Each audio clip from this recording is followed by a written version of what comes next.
बिस्मिल्लाहिर्रहमानिर्रहीम। The blank page official में आपको खुशामदीद कहते हैं। अगर आप नए हैं इस चैनल पर तो सब्सक्राइब ज़रूर करिएगा और बेल आइकन को प्रेस करना ना भूलिएगा। राहुल गांधी साहब इन दिनों यूरोप के अंदर हैं और यूरोप में उनके मुख्तलिफ यूनिवर्सिटीज़ में वो लेक्चर्स भी दे रहे हैं और वहाँ के जो इंटेलेक्चुअल्स हैं वेस्ट के, उनसे उनकी मुलाकातें भी हो रही हैं। वहाँ पर जो थिंक टैंक्स हैं वो भी उनको इनवाइट कर रहे हैं, उनके साथ भी उनके टॉक्स हो रहे हैं। लेकिन इन टॉक्स के अंदर दो सबसे इम्पॉर्टेंट बातें राहुल गांधी ने, दो सबसे इम्पॉर्टेंट मुद्दे इंडिया से रिलेटेड जो हैं वो उठाए हैं।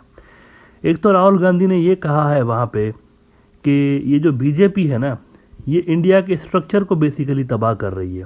वो कहता है कि मेरा जो मुकाबला है इस वक्त वो सिर्फ बीजेपी एज अ पार्टी या आरएसएस से नहीं है, मेरा मुकाबला है बीजेपी आरएसएस प्लस सिस्टम और सारे के सारे जो इंडिया के तकरीबन इंस्टीट्यूशंस हैं उनके ऊपर हिंदुत्ववादी जो फोर्सेस हैं इंडिया की, उन्होंने कब्जा किया हुआ है, हाईजैक किया हुआ है उनको।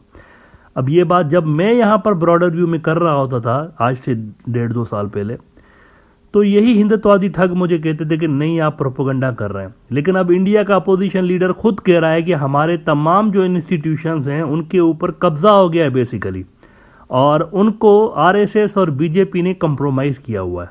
इंडिया टीवी राहुल गांधी को कोट कर रहा है कि Rahul Gandhi attacks BJP on Indian democracy structure, says media, judiciary, parliament all under dot dot dot. अब ये डॉट डॉट डॉट क्या है ये मैं आपको बताता हूँ कि वो कहना क्या चाहते हैं। Rahul Gandhi on Indian democracy, Congress leader Gandhi expressed regret that democratic parts of the world, including the United States and Europe, have failed to notice that a large chunk of democracy has come undone. ये जो institutions की बात कर रहे हैं उसमें वो कह रहे हैं कि जो तमाम इंस्टीट्यूशंस हैं वो कंप्रोमाइज़ हो चुके हैं। उसके अंदर चाहे वो मीडिया हो, चाहे वो जुडिशरी हो, जो भी है उनको पर्सनल यूज़ के लिए एक पार्टी यूज़ कर रही है और मुझे लेवल प्लेइंग फील्ड नहीं मिल रही। यानी मैं जो अब स्ट्रगल कर रहा हूँ वो सिर्फ बीजेपी के खिलाफ नहीं कर रहा हूँ, मेरी स्ट्रगल इन तमाम इंस्टीट्यूशंस के भी साथ हैं क्योंकि वो भी मेरे पास आ जाते हैं, मेरे खिलाफ उठ के खड़े हो जाते हैं। और इसमें सबसे बड़ा एग्जांपल आपको दे दूँ, ये बिल्कुल सही बात कर रहे हैं। जो कोई भी बीजेपी के एंटी पॉलिटिशियन है ना बड़े लेवल का, वहाँ पर उसके पीछे या तो आपको सीबीआई लगी हुई नज़र आएगी, या फिर उसके पीछे आपको इनकम टैक्स डिपार्टमेंट नज़र आएगा, या फिर उसके पीछे कोई क्रिमिनल केस खुल जाएगा, कुछ ना कुछ उसके साथ मसला आपको नज़र आएगा। लेकिन जो ही वो पॉलिटिशियंस फुदक के बीजेपी में आ जाते हैं दूसरी पार्टियों से, तो वो एकदम से क्लीन हो जाते हैं और उसके पीछे जो है ना सिस्टम नहीं लगता। तो इस तरह से बेसिकली मोदी स्ट्रीट पॉलिटिक्स खेलते हुए अपने तमाम जो अपोनेंट्स हैं उनको इस तरह से कंट्रोल कर रहा होता है, स्टेट इंस्टीट्यूशंस को यूज़ करते हुए। पहले ऐसा नहीं होता था इंडिया के अंदर, लेकिन अब इंडिया के अंदर बदकिस्मती की बात है कि ये सारा कुछ हो रहा है कि इंस्टीट्यूशंस जो है वहाँ पर, जो ख़ास तौर पर जो डेमोक्रेटिक इंस्टीट्यूशंस हैं जिनको डेमोक्रेसी इंडिया की प्रिजर्व करनी थी, वो ही कंप्रोमाइज़ हो गए हैं।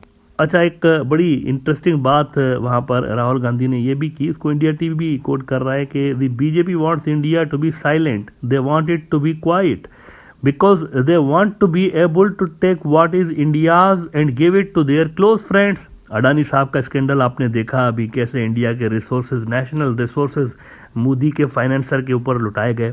तो इससे बड़ा प्रूफ आपको और क्या चाहिए कि बीजेपी चंद सेठों के लिए काम करती है सिर्फ। और वो कहते हैं कि that's the idea to distract the population and then hand over India's wealth to 3, 4, 5 people. यानी लोगों को उलझाए रखो, हिंदू, मुसलमान, ट्रिपल तलाक, हिजाब कंट्रोवर्सी, तो बीफ बैन, तो काउ स्लाटर, गाँव और अक्षक, तो फला डिमका, ये वो सब। और अंदर खाते क्या चल रहा होता है, कॉन्ट्रैक्ट्स मिल रहे होते हैं, अरबों खरबों के गेम चल रहे होते हैं। अडानी साहब जो है फ्रीली ऐसे आराम के साथ इंडिया की वेल्थ उनके हैंड ओवर की जाती है। सिर्फ अडानी नहीं, और भी बहुत सारे लोग हैं।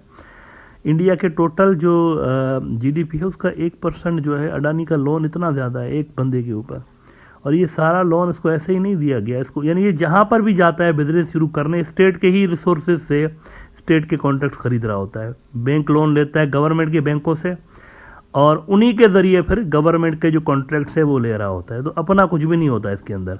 ये इंडिया के कॉरपोरेट सेक्टर को भी धचका लगा रहा है। इंडिया के जो अंदर इन्वेस्ट लोग करना चाहते हैं वो भी थोड़ा सा बदजिन हो रहे हैं कि यहाँ पर तो जो सारी की सारी मशीनरी है वो चंद लोगों के बेनिफिट के लिए काम कर रही होती है। बड़े बड़े ब्रांड्स जो हैं उनको डाउन करने के लिए नेशनलिज्म की कैंपेन्स आपको चलाती हुई नजर आएगी बीजेपी और उससे एफिलिएटेड जो छोटे छोटे जो पार्टियां हैं वो भी। लेकिन इस यूरोप की विजिट के दौरान मेरे हिसाब से जो सबसे खतरनाक बात बीजेपी के लिए राहुल गांधी ने वहां पर मुद्दा उठाया है ना, वो चाइना का मुद्दा है। ये सारी जो बातें उसने की कि हमारी तरफ डेमोक्रेसी ख़त्म हो रही है और बीजेपी जो है वो डेमोक्रेटिक जो स्ट्रक्चर इंडिया का हिला रही है, ये सारी बातें अपनी जगह। लेकिन जो सबसे ज़्यादा नोटिस में वेस्टर्न मुल्कों ने और वेस्टर्न फोर्सेस ने बात की होगी ना नोटिस, वो चाइना वाला एंगल किया होगा, क्योंकि आपको पता है कि वेस्ट का और चाइना का एक फटा चल रहा है। तो वो चाइना को वेस्ट वाले अपने लिए थ्रेट नंबर 1 कंसीडर करते हैं। और चाइना के हवाले से राहुल गांधी ने वेस्टर्न थिंक टैंक्स को, वेस्टर्न इंटेलेक्चुअल्स को बताया कि आप गलत घोड़े पे पैसे लगा रहे हैं। Modi is not the right guy, क्योंकि उसने चाइना को समझा ही नहीं है। ये राहुल गांधी ने बातें की हैं वहाँ पे कि मोदी ने चाइना को समझा ही नहीं है, चाइना क्या चीज़ है ही डोंट नो।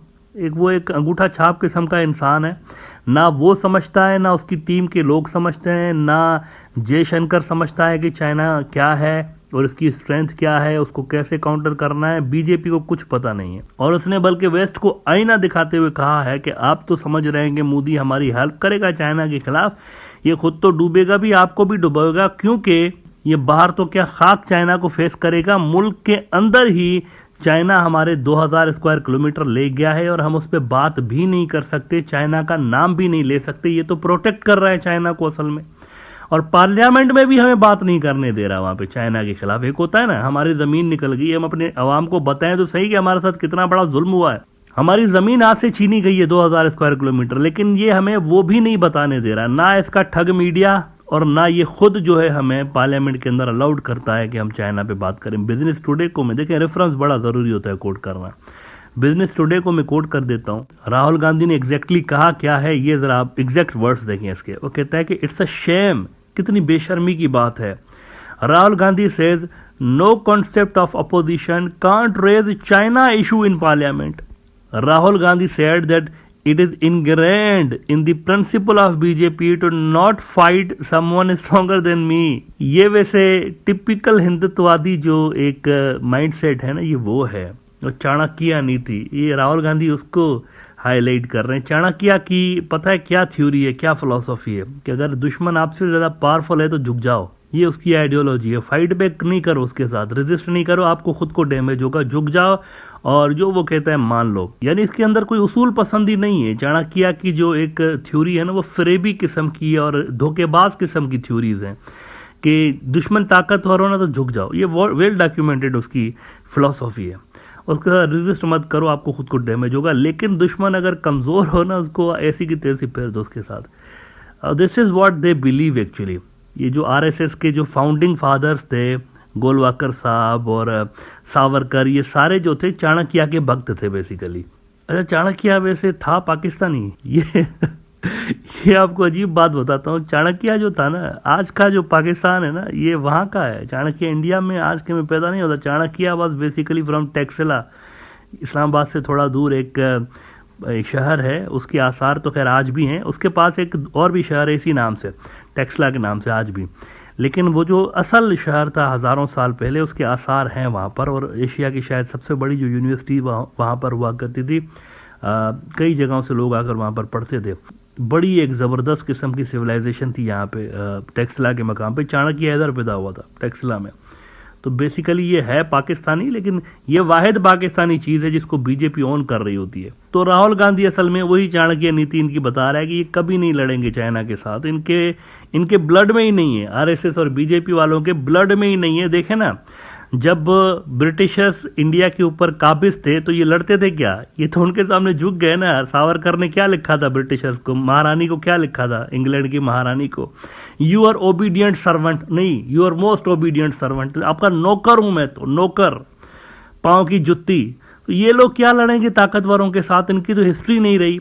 लड़ते थे गांधी जैसे लोग। तो बेसिकली गांधी था जिसने इंडिया को आज़ाद कराया था, लेकिन आज़ादी के बाद यही जो कावर्ड फोर्सेस थी, बुजदिल किस्म की, वो हाईजेक कर लिया उन्होंने इंडिया को, आरएसएस वालों ने, जो कि दबे हुए होते थे। वो कहते थे अंग्रेजों के आपके नौकर हैं हम, तो जो बोलेंगे हम वही करेंगे।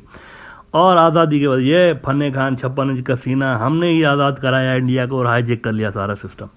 तो यही असल में राहुल गांधी उनको समझाने की कोशिश कर रहा है कि ये चाइना से नहीं लड़ सकते, इनके ब्लड में ऐसा नहीं है, इनकी फिलॉसफी में नहीं है कि ताकतवर से लड़ना है, चाहे आप हक पे ही क्यों ना हो। अब वेस्ट में भी ये सोच पैदा हो रही है कि शायद हम गलत जो पार्टी है या गलत बंदा है उस पर हम जो है वो इन्वेस्ट कर रहे हैं इस वक्त, क्योंकि अभी तक अगर देखें आप, कोई और पार्टी होती है ना इंडिया के अंदर, छोटा मोटा क्लैश छेड़ देती, अपनी ज़मीन वापस लेने के लिए कुछ करके दिखाती, लेकिन यहाँ कुछ हुआ ही नहीं। ये वेस्ट के अंदर भी रियलाइजेशन राहुल गांधी पैदा करवाने की कोशिश कर रहा है कि इतना कुछ हो गया और इन्होंने कुछ किया ही नहीं, इन्होंने कुछ किया ही नहीं, एक पत्थर भी नहीं मारा। गलवान में भी चाइनीज ने आके ठुकाई लगाई हमारे फोर्सेस जो थी उनको तो लड़ने के ऑर्डर्स ही नहीं थे, उन्होंने तो यानी उनको तो कहा ही नहीं किया था कि आपने कुछ करना ही नहीं उनके साथ।